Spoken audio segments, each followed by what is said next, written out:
أعوذ بالله من الشيطان الرجيم بسم الله الرحمن الرحيم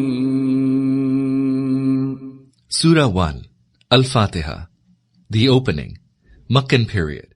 Title. The title Al Fatihah, the opening, reflects the content of this surah. Al Fatihah signifies that which introduces either a subject or work, or that which marks an inauguration. It is thus equivalent to an introduction or a foreword. Period of revelation. This surah was revealed at the very outset of Muhammad's peace be upon him prophethood. Indeed, we learn from authentic traditions that this was the first complete surah to be revealed to him. Only a few verses, parts of the early surahs such as 96, 73, and 74 were revealed before this. Subject matter. Al-Fatihah is actually a prayer, which God teaches to all who embark upon the study of His book. Its position at the beginning signifies that anyone who wants to benefit from the book should first offer this prayer to the Lord of the universe. Man naturally prays only for what his heart desires, and only when he feels that the object of his desire is at the disposal of the one to whom his prayer is addressed.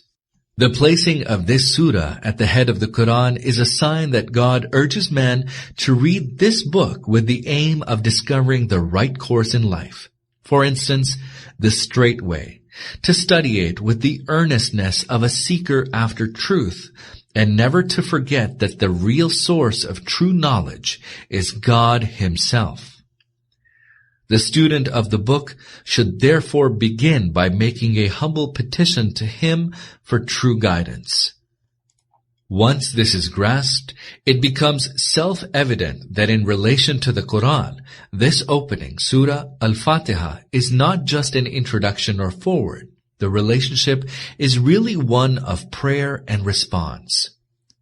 Al-Fatihah is a prayer from man, and the rest of the Qur'an is God's response to this prayer. Man prays to God that He may show him the straight way, and in response to this prayer, God offers the Qur'an as the true guidance, the straight way, which man has sought and prayed for. In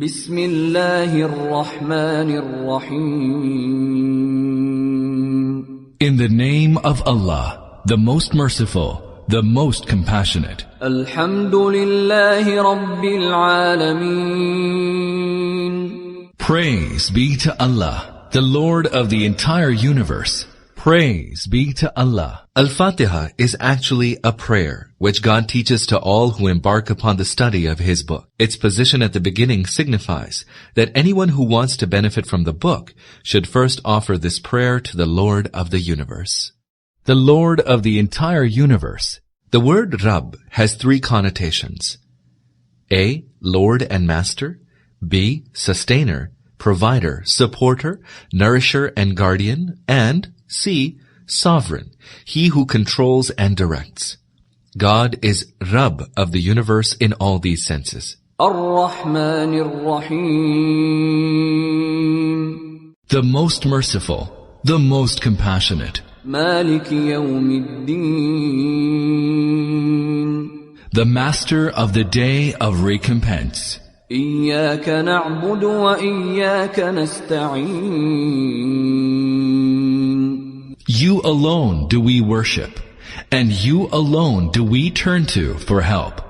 You alone do we worship. Ibadah is also used in three senses. A.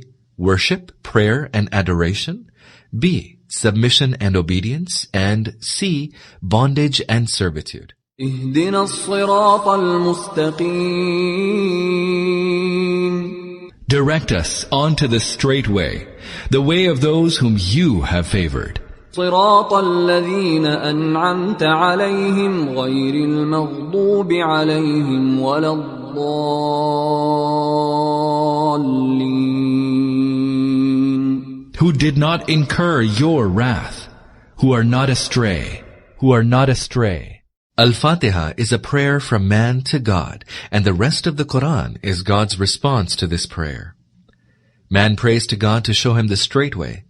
In response to this prayer, God offers the Qur'an as the true guidance, the straight way which man has sought and prayed for.